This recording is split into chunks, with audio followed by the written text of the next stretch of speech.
Hello everyone, I am Meenu और आप मेरे साथ सुन रहे हैं डार्क पैशनेट लव का एपिसोड नंबर 15। शाश्वत तुरंत दादी की तरफ देखते हुए उनसे बोला, यही कि आप उस लड़की के बारे में सोच रही हैं जिसने एक बार भी आपके बारे में नहीं सोचा और आपको छोड़कर चली गई। दादी को शाश्वत की बात सुन थोड़ा अजीब लगा। वो हैरानी से शाश्वत की तरफ देखने लगी तो शाश्वत अपने चेहरे को दूसरी तरफ फेरते हुए बोला, दादी आपको सिर्फ उस लड़की की फिक्र है, अपने पोते की तो आपको कोई फिक्र ही नहीं। आपको मुझसे तो कोई प्यार ही नहीं है, तभी तो आज आप इस तरह से उस लड़की की याद में बैठी हुई हैं और डिनर नहीं कर रही हैं। अगर आपको मेरी जरा से भी फिक्र होती तो आप अभी मेरे साथ चलकर डिनर करती। शाश्वत की बात सुनकर दादी समझ गई कि वो उन्हें इमोशनल ब्लैकमेल कर रहा है। वो शाश्वत की तरफ घूर कर देखते हुए बोली, अपना ये इमोशनल ड्रामा किसी और के साथ करना। मैं तुम्हारी दादी हूँ, तुम मुझे इस तरह से अपनी बातों में नहीं फंसा सकते हो। दादी, मैं कोई इमोशनल ड्रामा नहीं कर रहा, मैं बिल्कुल सही बोल रहा हूँ। आपको मेरी बिल्कुल भी फिक्र नहीं है। अगर आप सच में मुझसे जरा भी प्यार करती हैं तो अभी आप मेरे साथ चलकर डिनर करेंगी। दादी अब और कुछ नहीं बोल पाई और ना चाहते हुए भी उन्हें शाश्वत के साथ जाकर डिनर करना पड़ा। शाश्वत दादी को खुद के साथ डिनर करते देख मुस्कुराया और मन ही मन बोला, मुझे पता था दादी, अगर मैं ऐसा कहूँगा तो आप जरूर डिनर करने के लिए आओगी। और रही बात उस लड़की की, तो बहुत जल्द मैं उस लड़की की परछाई को भी इस घर से गायब कर दूंगा। उस जैसी लड़की की कोई भी याद मैं इस घर में नहीं रहने दूंगा। वहीं दूसरी तरफ सुकून एक छोटे से कमरे में बेहोश पड़ी हुई थी। घंटों बाद धीरे धीरे सुकून की आंखें खुली। उसने धीरे धीरे आंखें खोलते हुए चारों तरफ देखा और जब उसने खुद को अनजान जगह पर पाया तो वो हैरान रह गई। जैसे ही उसने अपनी नजरों को दौड़ाकर सब जगह देखा तो वो उठकर बैठ गई। उस कमरे में चारों तरफ अंधेरा पसरा हुआ था। सिर्फ एक छोटे से वेंटिलेटर से थोड़ी रोशनी आ रही थी। उस कमरे में कुछ भी ढंग से नहीं दिख रहा था। वो किसी तरह हिम्मत करके बेड पर से उतरी और आवाज लगाते हुए बोली, दीदी, क्या आप बाहर हो? दीदी, आप कहाँ हो? और उसके पास वापस से कोई आवाज नहीं आई। वो धीरे धीरे चलते हुए रूम में चारों तरफ डोर को ढूंढने लगी, पर उसे कहीं भी डोर नहीं मिल रहा था, क्योंकि उस रूम में डोर था ही नहीं। वो एक अंडरग्राउंड रूम था। वहीं सुकून को अब बेचैनी और घबराहट होने लगी थी। वो वॉल्स के पास जाकर उनको पीटते हुए बोली, कोई है? कोई है यहाँ? मैं यहाँ कैसे आ गई? कोई है, दरवाजा तो खोलो। कोई मेरी आवाज सुन रहा है? पर किसी ने भी उसकी एक आवाज नहीं सुनी। सुकून यहाँ से वहां बार बार घूमते हुए डोर को ढूंढ रही थी। उसके साथ ही वो बार बार अपनी दी को भी आवाज लगा रही थी, आप कहाँ हो दी? मैं ये कहाँ आ गई? प्लीज बताओ मुझे, किसने मुझे यहाँ बंद किया है? खोलो दरवाजा। सुकून बार बार आवाज लगा रही थी, पर उसकी आवाज उस पूरे रूम में ही गूंज रही थी। उसकी हेल्प के लिए कोई भी वहां नहीं आया। सुकून को घुटन सी होने लगी थी। वो वहीं फर्श पर बैठकर फूट फूट के रोने लगी।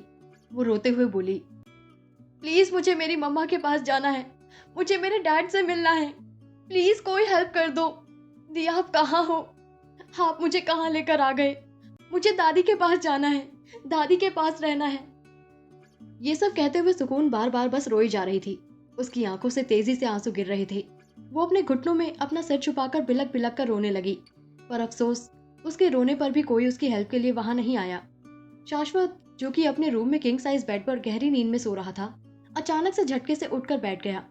इस वक्त वो पूरा पसीने से लथपथ था। उसके चेहरे पर परेशानी के भाव दिखाई दे रहे थे।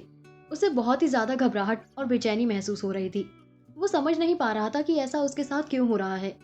उसने वहीं पास में रखे टेबल पर से पानी का ग्लास उठाया और उसे एक ही सांस में पूरा पी गया। पर उसकी बेचैनी और घबराहट अभी भी शांत नहीं हुई। शाश्वत के दिल की धड़कन वक्त के साथ बढ़ती ही जा रही थी। उसे समझ नहीं आ रहा था कि अचानक उसे इतनी बेचैनी सी क्यों होने लगी। उसके दिल की धड़कन क्यों बढ़ने लगी। जब उससे रहा नहीं गया तो वो बेड से उठा और अपने रूम से बाहर निकलकर वो हॉल की तरफ बढ़ रहा था कि रास्ते में ही उसे सुकून का रूम दिख गया। ना चाहते हुए भी उसके कदम अपने आप उस कमरे की तरफ बढ़ गए। वो चलकर अंदर गया तो अभी पूरा रूम खाली था, क्योंकि सुकून तो अब वहां थी नहीं। पर सुकून की भीनी भीनी खुशबू उस पूरे रूम में फैली हुई थी। वो चलकर सुकून के बेड पर गया। वो उस बेड को अपने हाथ से सहलाने लगा। ना जाने क्यों ये सब उसे बहुत अच्छा महसूस करा रहा था। उसके दिल की बेचैनी को कुछ वक्त के लिए राहत से मिली थी। कब वो उस बेड पर अपने हाथ फिराते हुए उस पर लेट गया उसे पता ही नहीं चला। बेड पर लेटते ही उसे पिलो में से भी सुकून के बालों की खुशबू आ रही थी, जो उसे मदहोश कर रही थी। शाश्वत अपनी आंखें बंद कर उस खुशबू को अपने अंदर तक फील कर रहा था। उसे इस वक्त एक अलग ही सुकून सा महसूस हो रहा था।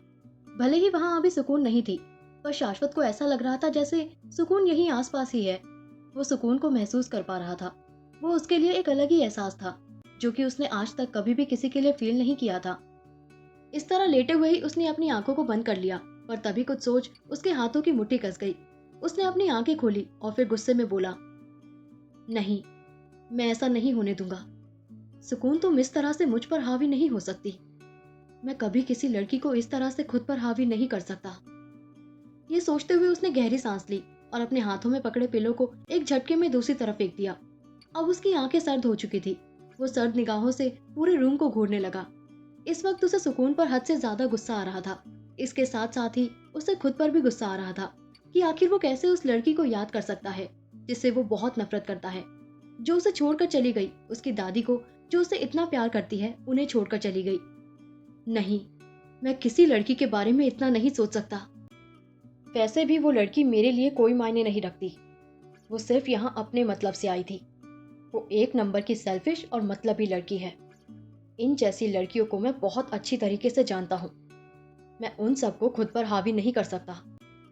आज के बाद मैं कभी भी उस लड़की के बारे में ना सोचूंगा और ना ही उससे कोई मतलब रखूंगा। ये सब बोलते हुए शाश्वत का चेहरा बिल्कुल काला पड़ चुका था। वो बेड पर से उतरा और उसने एक ही झटके में बेड पर बिछे बेडशीट को खींचकर उसे दूसरी साइड फेंक दिया और फिर पिलो को फर्श पर दूसरी साइड फेंक दिया और गुस्से से वो वहां रखे सारे सामान को तोड़ने लगा, क्योंकि उस कमरे में रखे हर सामान से उसे सुकून के उस कमरे में रहने का एहसास हो रहा था। जब शाश्वत ने सब कुछ तोड़ फोड़ दिया तो वो वहां से अपने रूम की तरफ बढ़ गया। उसको ऐसे तेजी से जाते हुए देख वहीं एक साइड कॉर्नर में खड़ा इंसान चौंक गया। कौन खड़ा था कॉर्नर में, और क्या सुकून निकल पाएगी श्रुति के चंगुल से?